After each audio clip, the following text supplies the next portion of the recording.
Votre invité à présent dans la grande interview en direct sur Boursorama, c'est Agnès Verdier-Moligno. Bonjour Agnès. Bonjour. Directrice de l'IFRAP. Bon, il faut qu'on parle de ce projet de budget 2023 qui vous fait déjà ricaner. C'est vrai qu'on a un peu ricané, moi j'ai un peu ricané, quand j'ai écouté Bruno Le Maire nous dire « la France est à l'euro près ».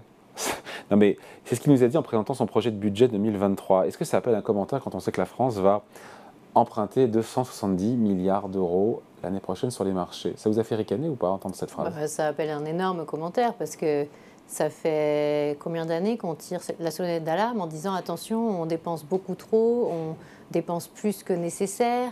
Pendant la période de Covid, nous on a dit à la Fondation IFRAP mais on aurait pu dépenser moins, on aurait pu faire moins de chômage partiel, on aurait pu arrêter moins l'économie. D'autres pays l'ont fait. On a eu une récession à 7,9 en 2020. On s'en souvient, les Allemands étaient autour de 5. C'est le rétroviseur ça Agnès. Alors moi je vous parle du projet de budget 2023. Oui, mais dire qu'on est à l'euro près alors qu'on a dépensé sans compter des milliards et des milliards sur les années qui viennent de s'écouler et alors qu'on montre un budget avec une croissance qui est vraisemblablement surévaluée et qu'on est encore à 56,6% de dépenses publiques par rapport à la richesse nationale, c'est quand même sidérant, non? On est quand même le pays qui dépense le plus au monde. Qui dépense plus que nous en dépenses publiques? Par rapport au PIB. Par rapport à la richesse nationale, mais personne. Et d'ailleurs, vous avez dit 270 milliards de besoins de financement l'année prochaine de l'État. De l'État. Que de l'État. On n'est pas toute administration publique confondue. Si on prend la totalité, nous, on est à plus de 300 milliards quand on compte tout le monde. 320, 330. Premier emprunteur de la zone euro. Les années antérieures, on a dépassé les 400 milliards. Ça veut dire quoi? Ça veut dire qu'on emprunte quasiment le même niveau que le budget de l'État. Enfin, c'est complètement fou. Donc, il affirme qu'on est sorti du quoi qu'il en coûte, Bruno Le Maire. On a comme sentiment que le gouvernement a sorti le carnet de chèques là, pour ce budget 2023. Mais oui, mais on sort le carnet de chèques tous les jours. Tous les jours, on a des nouvelles annonces quasiment de chèques, de mesures supplémentaires, etc. Alors même qu'on taxe les Français, les entreprises françaises, plus que partout ailleurs. Vous avez vu hein, le taux de prélèvement obligatoire de 2022, là, cette année. 45,2, hein, c'est dans les documents budgétaires. 45,2, ça veut dire qu'on a énormément augmenté le taux de prélèvement obligatoire. En exécution 2021, on était à 44,3.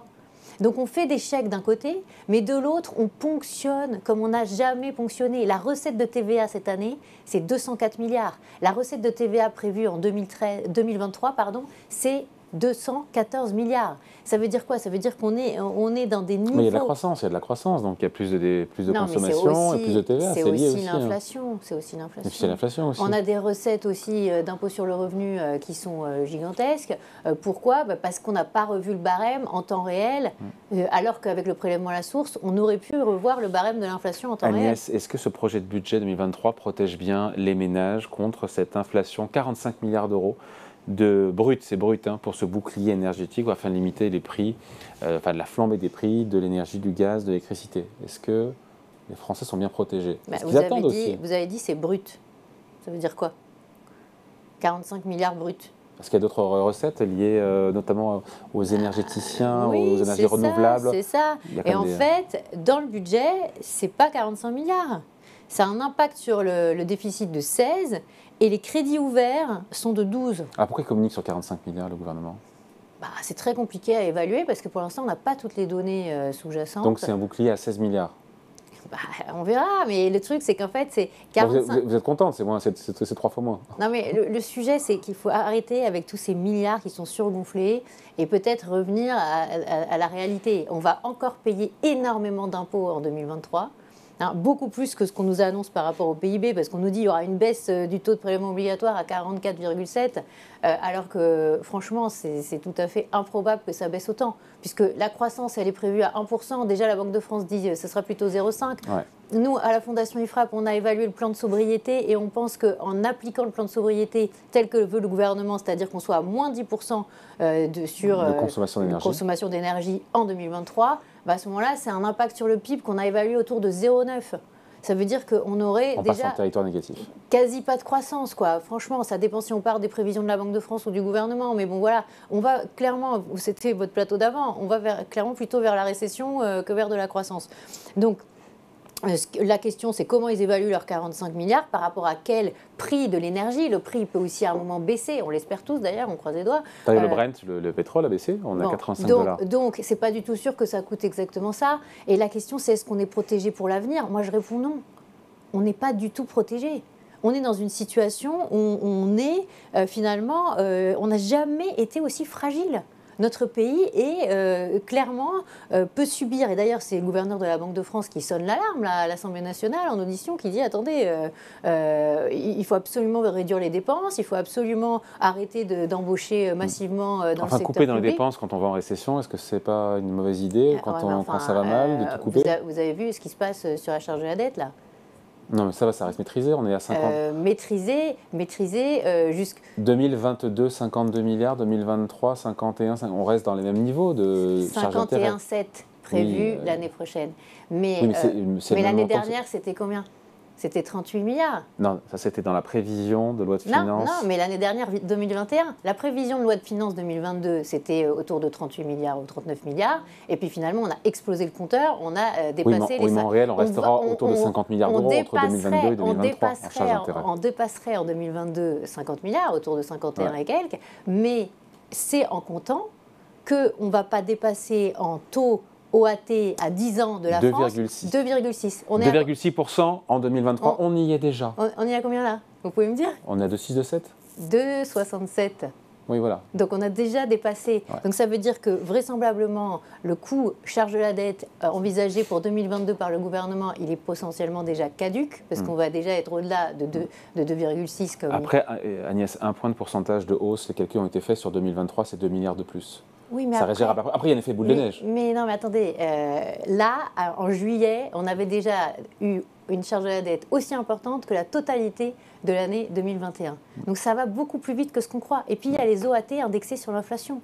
Il y en a quand même 10% de la dette négociable. Ça veut dire quoi? Ça veut dire que chaque fois qu'il y a plus d'inflation que prévu, ça nous coûte plus cher que prévu. Et on est quand même allé jusqu'à indexer une grosse partie de la dette indexée sur l'inflation européenne et pas sur l'inflation française. Et vous savez que l'inflation en Europe, est à un niveau plus elle est plus élevée. Donc tout comment expliquer, Agnès, comment expliquer que les oppositions dénoncent un budget d'austérité antisocial, une fois qu'on a dit tout ça? L'opposition, elle dénonce toujours des choses qui ne sont pas forcément exactes. La question maintenant, c'est est-ce qu'on peut mettre sur la table un plan de redressement des comptes publics qui tienne la route et qui soit crédible vis-à-vis des marchés? Parce que ce que craignent les personnes qui sont à l'intérieur du système aujourd'hui et qui ne peuvent pas parler, ils craignent quoi? Ils craignent une attaque des marchés sur notre dette. Et on est hyper fragile. Là, on va dépasser les 3 000 milliards de dettes au sens de Maastricht, c'est-à-dire hors dette, hors bilan, etc., l'année prochaine. Si on suit la projection gouvernementale, en 2027, on sera à 3 500 milliards de dettes. On n'est pas du tout dans un frein au niveau de dette publique français. On a ces besoins de financement de plus de 300 milliards d'euros par an pour faire tourner la boutique France, et qu'on va chercher à l'extérieur, auprès d'investisseurs étrangers, souvent, puisqu'il y a 50%, autour de 48% de notre dette qui est détenue par des investisseurs non résidents. Et la question, c'est jusqu'où ils vont nous suivre en considérant que la France est crédible. Moi, pour l'instant, ils suivent, pour l'instant, ça suit. Mais je crois qu'on est bientôt au point de rupture.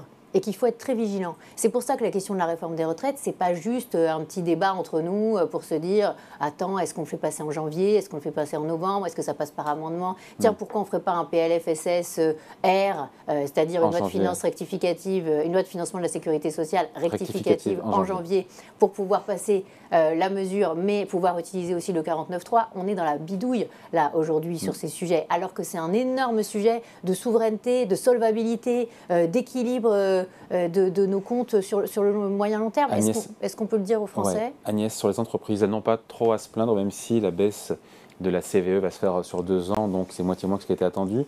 La réaction du MEDEF est sévère en parlant de ce projet de budget. Elles n'ont pas trop à se plaindre non plus, les boîtes, non?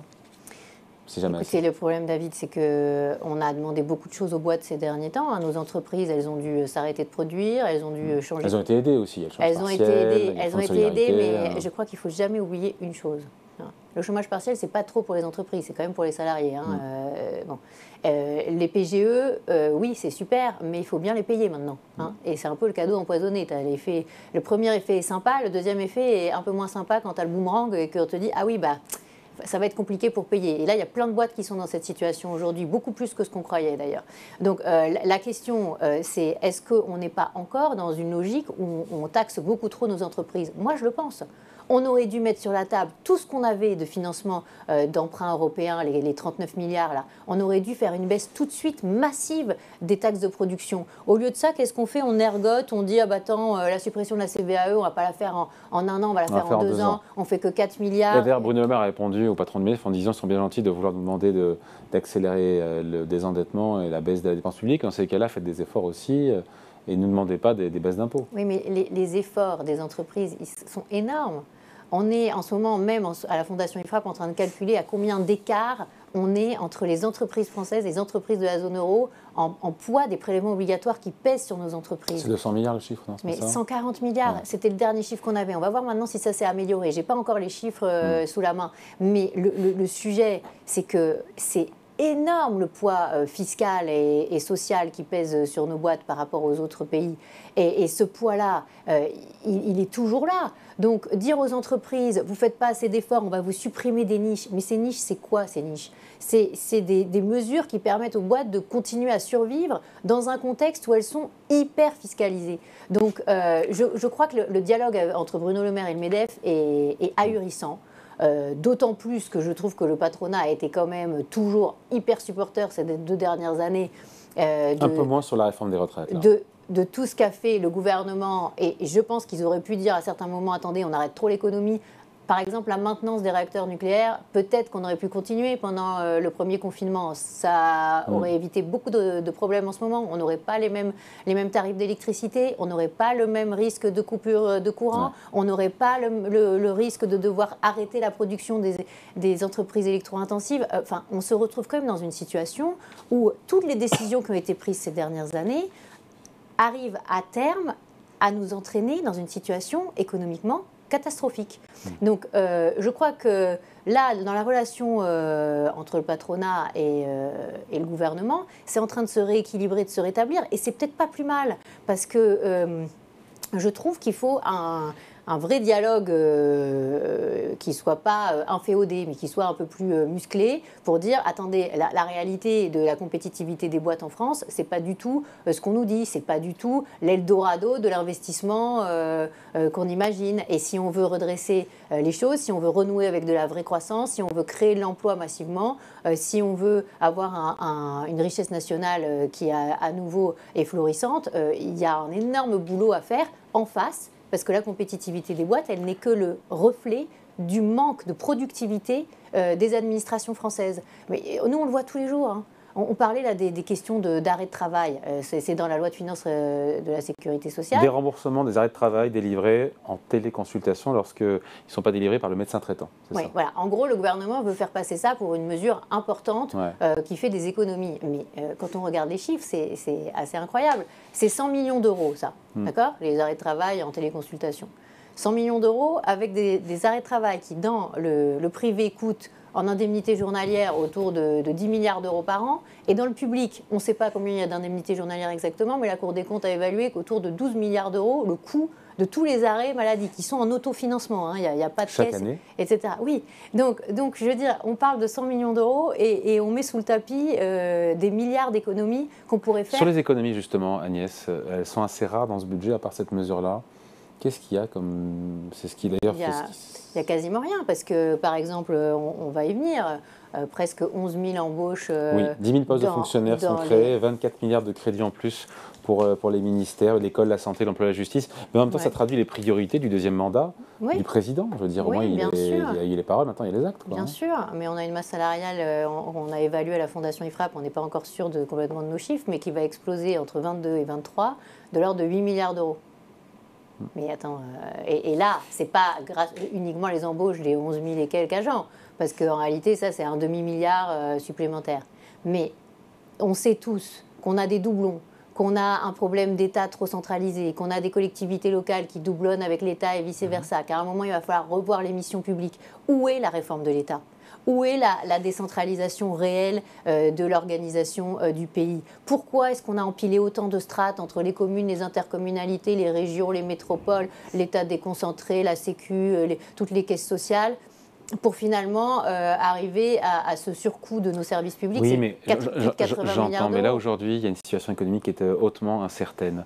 Est-ce qu'on ne peut pas en vouloir au gouvernement de déployer comme ça des amortisseurs économiques? On voit bien que la plupart des pays européens qui nous entourent ont aussi, eux, ouvert en grand les vannes de la dépense publique, du budget, pour contrer justement ce choc inflationniste. Citez-moi un pays qui a 57% de dépenses publiques par rapport au PIB. Ça, c'est un autre sujet. Non, mais allez-y, j'attends. Non, mais la réponse, effectivement, c'est la France. On est vice-champion du monde. Non, mais j'attends, parce qu'on nous dit tout le monde fait ça. Mais personne ne fait ça. Personne ils le font, mais en partant de niveaux de dépenses plus bas. C'est assez incroyable quand même de raconter en permanence que tout le monde fait ça alors que personne ne le fait. On le fait, mais d'autres pays le font, mais avec un poids des dépenses publiques plus faible dans la richesse nationale. Oui, mais pas plus faible, un peu plus faible. Plus faible, beaucoup plus faible. Par rapport à la zone euro, on a quoi? On a 5 points en dépenses publiques? On va parler en milliards, comme ça va expliquer les choses à ceux qui nous suivent. C'est très simple. Entre la France et la zone euro hors France, en moyenne, tous les ans, c'est de l'ordre de 260 milliards de dépenses publiques en plus. Ben, on vit mieux en France. J'aimerais bien savoir ce qui est mieux en France dans nos services publics. Vous pouvez me dire, citez-moi un service public qui est mieux qu'ailleurs dans la zone euro. Alors, l'école, l'hôpital, on peut tout dire. Le pénitentiaire, la justice. Donc, est-ce qu'à un moment, on ne peut pas se réveiller et se dire que ce n'est pas parce qu'on rajoute du pognon, ce n'est pas parce qu'on rajoute des postes que ça va mieux? Peut-être qu'à un moment, il faut ouvrir la boîte noire. Et cette boîte noire, on ne veut pas l'ouvrir.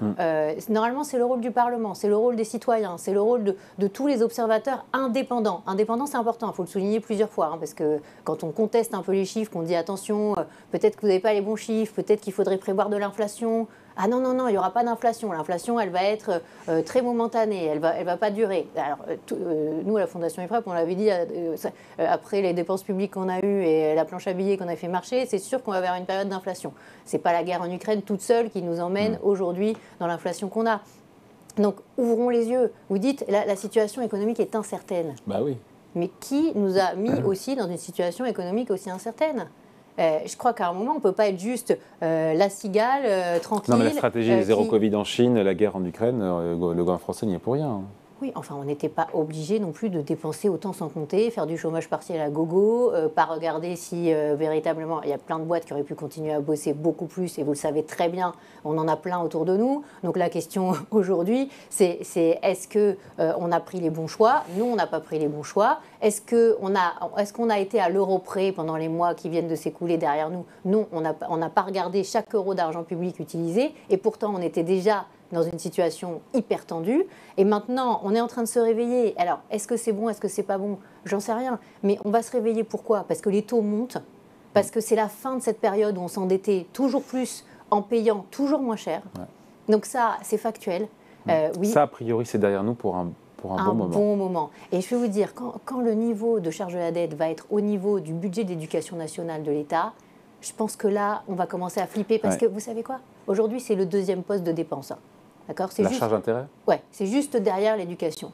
Quand ça va passer devant, je pense qu'on va commencer... L'éducation, c'est quoi, 70 milliards? On est autour de 67 milliards. Donc là, vous voyez, on va arriver dans des niveaux où on va dire, attendez, qu'est-ce qui se passe? Le premier poste de dépense, quand ce sera la charge de la dette, on ne pourra plus dire « Ah mais non, mais la dette, ce n'est pas un problème. » Et là, il va falloir changer de paradigme.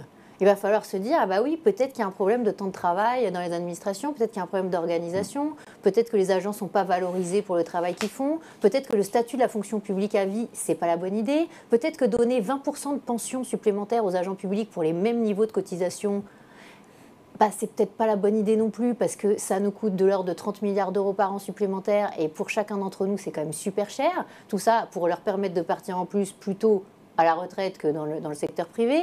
Donc, à un moment, il faut peut-être mettre les choses sur la table. Vous voyez, on parle des retraites, mais on ne parle jamais du surcoût des pensions publiques.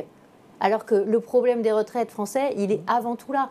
Et moi, quand j'entends qu'on va peut-être faire plutôt une accélération de la réforme Touraine, vous l'avez entendu comme moi, plutôt que le report de l'âge, et que finalement c'est la même chose, mais je dis non, c'est pas du tout la même chose. Les agents publics, ils ont de l'ordre de 170, 174 trimestres quand ils arrivent à la retraite déjà aujourd'hui. La réforme Touraine, ça voudrait dire qu'en 2025, on devrait avoir 172 trimestres. Mais les gens du privé, quand ils arrivent à la retraite, ils ont 159 trimestres cotisés. Donc vous voyez bien une inégalité de traitement qui va devoir travailler plus longtemps? Les Vous pouvez salariés du m'expliquer secteur privé. Voilà. Pourquoi ce serait soi-disant pareil et qu'en fait ça rapporte moitié moins? Parce que voilà, ce ne sera pas pour tout le monde. Ouais. Donc, je crois qu'il y a... On se quitte là-dessus, juste Agnès. Comment on qualifie ce projet de budget 2023? Je crois que c'est un budget qui tiendra pas longtemps. C'est un budget très macronien, je trouve. Non. Je veux il pas est sans surprise. Je veux pas le qualifier politiquement. Il est sans surprise. Je trouve qu'il est hors sol. Voilà. Il ne prend pas en considération la vraie situation de notre pays dans l'économie. Et la réalité, c'est qu'on va être attrapé par la patrouille. Voilà. Donc, je crois qu'on aurait dû avoir dans ce projet de budget quelque chose de beaucoup plus ambitieux, avec de l'élan, avec du souffle, avec des... Finalement, on dirait qu'ils ont renoncé à réformer. Et c'est dommage. Parce que je crois, contrairement à ce que disent les commentateurs, qu'on avait un boulevard pour justement essayer de trouver du consensus sur des choses de fond que tout le monde attend depuis tellement longtemps. Depuis combien de temps on nous parle de simplification ? Depuis combien de temps on nous parle de décentralisation? Depuis combien de temps on nous dit que finalement nos services publics sont plus chers à produire, qu'il faudrait une allocation sociale unique qui serait gérée par Bercy et pas distribuée avec des... on ajoute toutes les aides et à la fin on arrive à dissuader les gens d'aller travailler, etc. etc. Tout ça, mais tous les Français, en grande majeure partie, attendent ces réformes-là. Et pour autant, on procrastine. Et alors que ça rassurerait les marchés, ça permettrait d'avoir une charge de la dette qui explose moins, etc. À un moment, le portrait va être dans le miroir, ça va être la véritable image de la France. Et là, on va peut-être avoir peur. Mais ce n'est pas irréversible. Et c'est ça, je crois, qu'il faut dire aussi. C'est que si on se met autour d'une table, et c'est peut-être ce qu'il voulait faire avec le CNR, le Conseil national de la refondation, le président de la République, quand il a annoncé ça, est-ce qu'il ne voulait pas justement essayer de trouver un souffle nouveau pour faire des vraies réformes? Mais on a l'impression que ça fait pchit, parce que là encore, on dit on va se retrouver la prochaine fois, c'est quoi? C'est en décembre. Mais l'urgence, elle est là. L'urgence d'expliquer que la France est pilotée. Et l'impression que ça donne, c'est que c'est hors sol et en plus, c'est pas piloté. Ou est-ce qu'ils savent où ils nous emmènent? Avec le plan de sobriété, par exemple. Ils disent qu'ils l'ont compté par rapport à la croissance affichée dans la loi de finances.